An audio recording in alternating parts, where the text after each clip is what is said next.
She thought saying yes would save her marriage. He thought asking would free him. Neither of them knew that within 72 hours, everything they believed about love, loyalty, and power would shatter.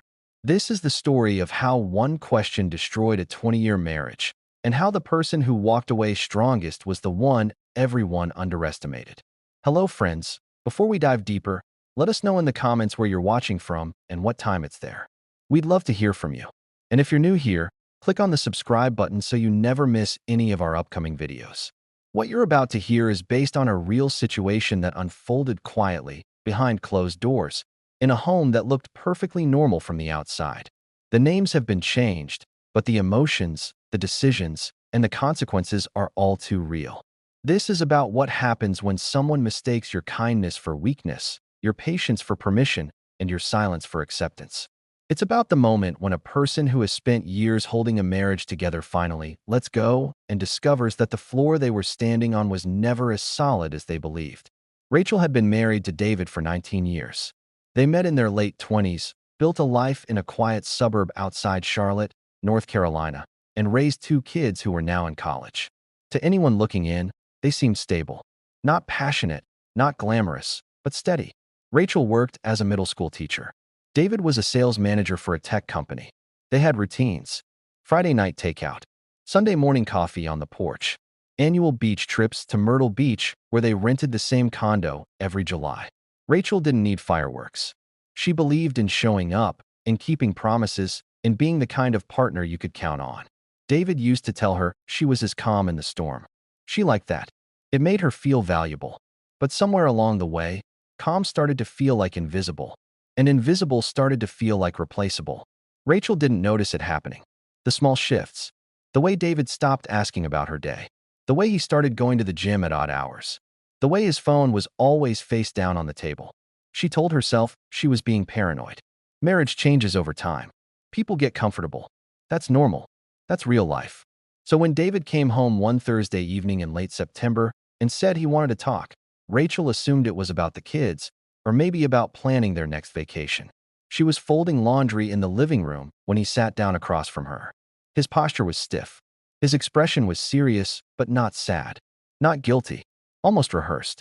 Rachel set down the towel she was holding and waited. David cleared his throat and said the words that would change everything. "I've been thinking a lot about us. About our marriage. I love you, Rachel. But I think we've gotten stuck. I think we need something different. Something more open." Rachel didn't understand at first. She asked him what he meant. He leaned forward, hands clasped like he was making a business pitch. "An open marriage," he said, "where we're still committed, still partners, but we allow each other the freedom to explore connections with other people. No lies. No sneaking around. Just honesty." Rachel felt her heartbeat slow down, like her body was trying to buy her brain time to catch up. She asked the only question that mattered. "Is there someone else?" David hesitated. That hesitation told her everything. He said it wasn't about someone specific. It was about growth. About not being confined by old ideas of what marriage should look like. He said he'd been reading about it, listening to podcasts, talking to people who had done it successfully. He made it sound rational, evolved, like she was the one being old-fashioned for even questioning it. Rachel didn't cry. She didn't yell. She just nodded slowly and said she needed time to think. David looked relieved. He kissed her forehead and went upstairs. That night, Rachel lay awake staring at the ceiling. She replayed every moment of the last 6 months. The late nights, the new cologne, the way he'd started dressing better, the way he smiled at his phone, and she realized something that made her stomach twist. He wasn't asking for permission. He was asking for cover. The next morning, Rachel went through the motions. She made coffee, packed her lunch, drove to work. But inside, something had shifted. She wasn't sad anymore. She was awake. At lunch, she sat in her car and did something she hadn't done in years. She opened their bank account on her phone, checked the credit card statements, looked at the charges. Dinner at a restaurant she'd never been to. A hotel in Asheville 2 weeks ago when David said he was at a conference. Flowers from a florist she didn't recognize. Rachel took a screenshot of everything. Then she called her older sister, Monica, who lived 2 hours away in Raleigh. Monica had been through a divorce 5 years earlier. She knew what betrayal looked like. When Rachel told her what David had said, Monica didn't sugarcoat it. "He's already cheating, Rachel. This open marriage thing is just him trying to legitimize it so he doesn't feel guilty. You need to decide right now whether you're going to let him rewrite the rules or whether you're going to protect yourself." That night, Rachel sat across from David at the dinner table and asked him a question she already knew the answer to. "How long have you been seeing her?" David froze. He tried to deny it at first, but Rachel pulled out her phone and showed him the receipts. The hotel, the dinners, the flowers. His face went pale. He stumbled through an explanation. "It wasn't serious," he said. "It was just someone he'd met through work. They'd connected. It felt good to feel wanted again." He said he didn't want to lose Rachel, but he also didn't want to give up what made him feel alive. Rachel looked at him like she was seeing him for the first time. She asked him if he understood what he was asking her to do. To stay married to him while he dated someone else. To smile and pretend everything was fine while he built a second life. To be his safety net while he chased excitement. David said it wasn't like that. He said they could both have freedom. Rachel could see other people too if she wanted. It would be equal. Rachel laughed. Not because it was funny, but because the absurdity of it hit her all at once. She asked him if he really believed she would want that. If he really thought she had spent 19 years building a life with him just so she could share him with someone else. David looked frustrated. He said she wasn't even trying to understand. He said she was being closed-minded. Traditional. Scared. Rachel stood up from the table. She told him she wasn't scared. She was done. David blinked. He hadn't expected that. He tried to backtrack. Said they could go to counseling. Work on things. But Rachel shook her head. She told him the marriage was already over. He just hadn't realized it yet. And then she walked upstairs, locked the bedroom door, and called a lawyer. If you've ever had to choose between your dignity and someone who stopped valuing you, comment below. What would you have done in Rachel's place? Would you have tried to make it work, or would you have walked away? The next 2 weeks were brutal. David tried everything. He apologized. He cried. He said he'd made a mistake. He ended things with the other woman. He begged Rachel to give him another chance. But Rachel had already made her decision. She met with a divorce attorney and learned that because they lived in North Carolina, a state that requires a year of separation before divorce, she'd have to move out, or he would. She chose to stay. David moved into an extended stay hotel near his office. The kids called, confused and upset. Rachel didn't tell them the details. She just said their father and she were taking time apart to figure things out. She knew they'd learn the truth eventually, but she wasn't going to weaponize it. Rachel's friends were divided. Some thought she was being too harsh, that she should have tried therapy, that all marriages go through rough patches. But Monica reminded her of something important. A rough patch is when someone loses their job or gets stressed.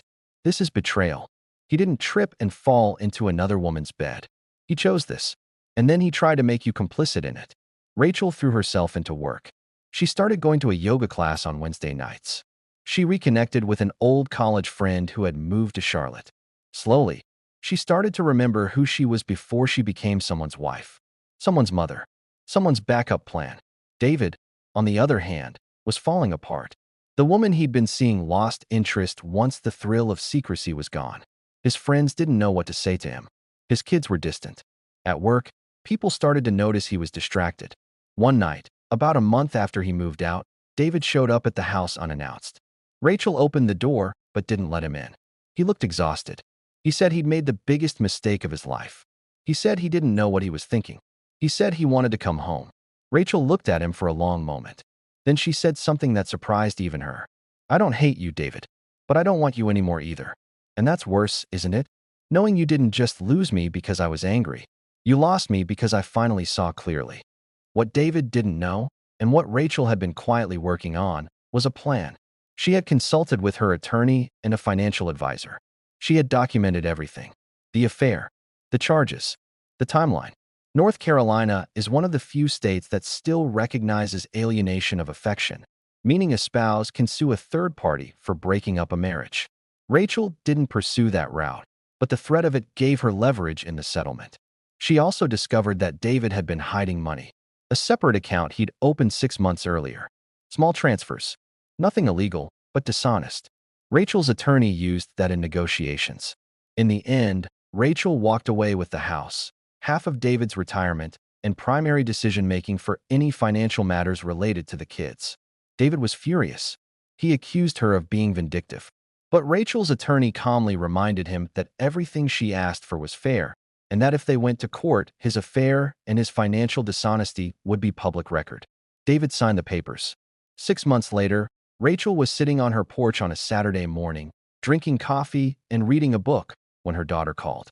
She was home from college for the weekend and wanted to meet for lunch.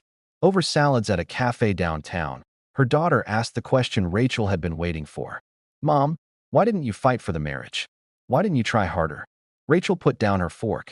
She looked at her daughter with the kind of calm that only comes from surviving something you thought would break you. She said, "Because fighting for someone who doesn't value you isn't love. It's self-destruction. Your father didn't want a partner. He wanted permission. And I wasn't going to spend the rest of my life wondering if I was enough while he kept one foot out the door." Her daughter's eyes filled with tears. She reached across the table and squeezed Rachel's hand. "I'm proud of you," she said. Rachel smiled.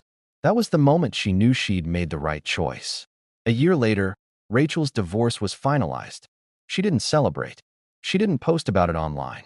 She just quietly closed that chapter and started writing a new one. She went back to school and got a certification in counseling. She started a side practice helping women navigate separation and rebuilding their identities. She traveled. She laughed more. She stopped apologizing for taking up space. David remarried 2 years later. Rachel heard about it through mutual friends. She felt nothing. Not anger. Not jealousy. Just indifference. And that, she realized, was the truest form of freedom. Some people think strength is loud, that it's about fighting back, making scenes, demanding justice. But sometimes strength is quiet. It's about knowing your worth and walking away from anyone who doesn't see it. Rachel didn't destroy David. She didn't have to. She just stopped letting him define her. And in doing so, she reclaimed herself. So let me ask you this. If your partner asked for an open marriage, what would you do? Would you try to make it work, or would you choose yourself? Have you ever had to walk away from someone you loved because staying would have meant losing yourself? Drop your thoughts in the comments. Your story might be exactly what someone else needs to hear today. And if this resonated with you, subscribe, because the next story might hit even closer to home. Thanks for watching.